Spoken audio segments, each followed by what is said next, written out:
Namaste guys, ChristianRLong, life enhancement consultant, giving you a big and beautiful shout out on this Monday afternoon here in Denver, Colorado. Woo! Just taking a quick break.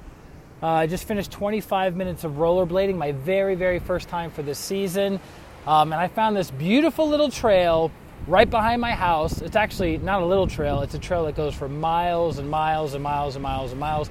It's called the Cherry Creek Trail that goes from pretty much downtown Denver.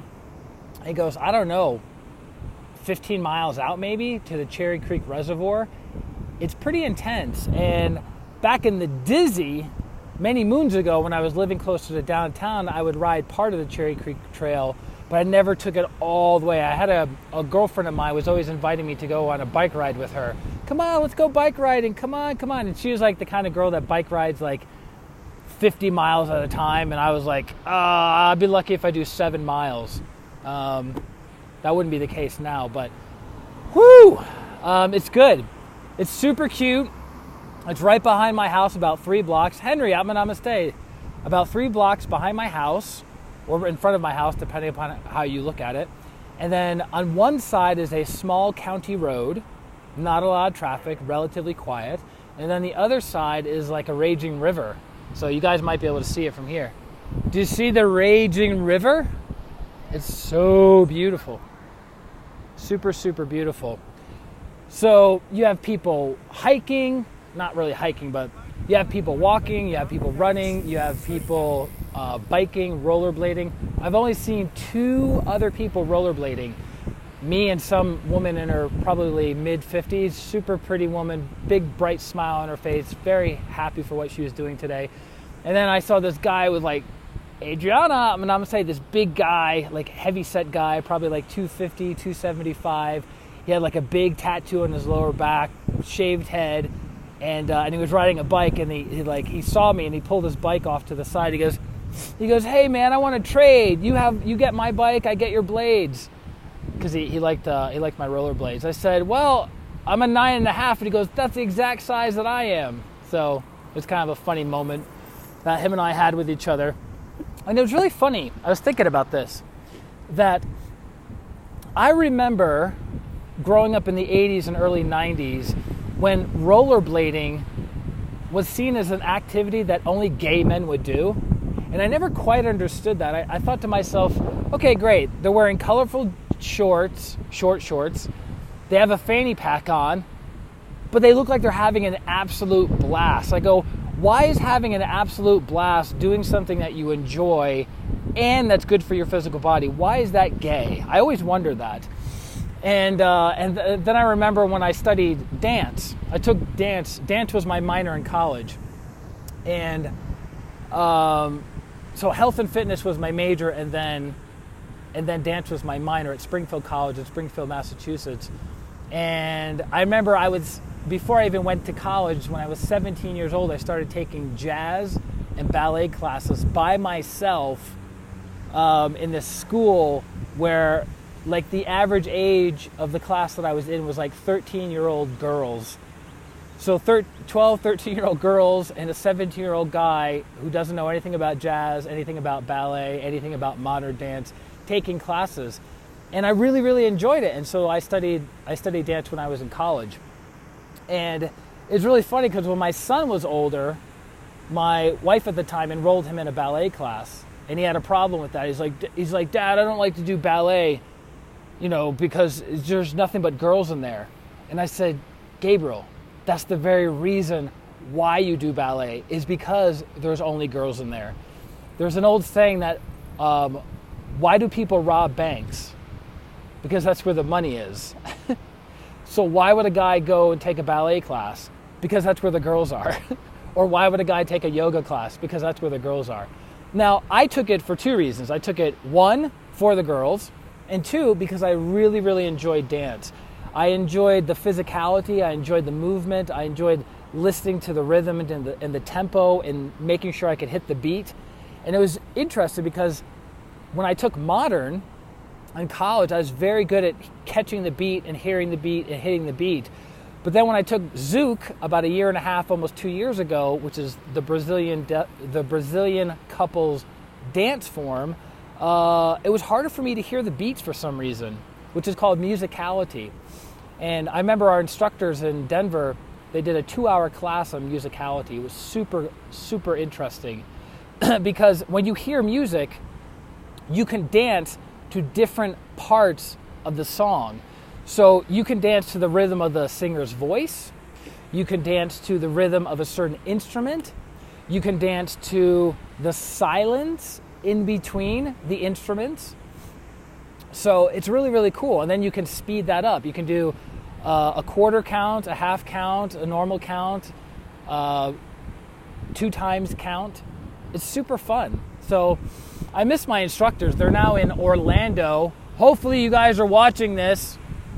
And they come out to Denver like once a month. But last time they were here, I was actually in Florida. I think I was in Florida the last time that they were here in Denver. Anyways, we keep missing each other. So I have about another 25-minute trip back to my house. But rollerblading for me is just so beautiful. And it's such a flow state for me. I put my headphones on. I put my favorite music on, and then I just get after it. And I don't wear any pads, no elbow pads, no wrist pads, no helmet. Why? Why? Not because I'm crazy, not because I'm insane, not because I don't care about my physical body, but I have fallen only once. Actually, I take that back. In all my years of rollerblading, I've fallen twice. Last year, right around this time, I fell the worst I'd ever fallen. But not because I wasn't paying attention, but because I did something that was outside of my skill set or outside of my my ability. So I was going down a hill with a friend of mine. We were holding hands at the same time, and we were going way too fast. Neither one of us knew how to stop, and so we both dove into the grass like 6 or 7 feet into the grass, barely escaping with our lives, but nobody was hurt, nobody was injured. But then guess what? Christian thought, you know what? I can do this and I can do it better. I just wasn't doing it right the first time. So I went around, I went to the same elevation, the same hill, went down the exact same way, and instead of this time falling into the grass, I flipped and fell in the cement, tore up my hand, tore up both of my knees, smacked my cheek on the ground. My glasses flew off like 4 or 5 feet from my body, and my groin hit the ground so hard that I didn't know you could injure your penis like that. It was so intense. I didn't know a penis could hit the ground that hard and still survive. Unbelievable. So I learned my lesson and I recovered. It took me about 2 weeks to recover, faster than I would have expected. And then I got back on rollerblading, but I was playing it safe. But rollerblading is definitely a flow state for me. And look, it's like 72 degrees, a couple clouds in the sky. It's sunny, beautiful lush green coming in. We're heading towards summer. It's just a beautiful, beautiful time to be alive and to celebrate these moments. And here's another thing. People say it's easy to celebrate when things are going well. True. So that's why when there are snowy days, when there are cloudy days, when there are rainy days, when there are days that are going not so good in business, not so good in my personal life or whatever, I'm also practicing gratitude.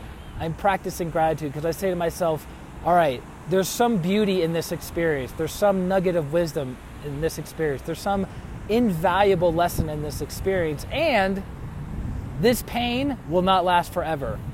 As Grandmaster Chogo Koksui teaches, law of cycle, law of change. Things come, things go. You're up, you're down. But you won't be down forever. You'll eventually go back up.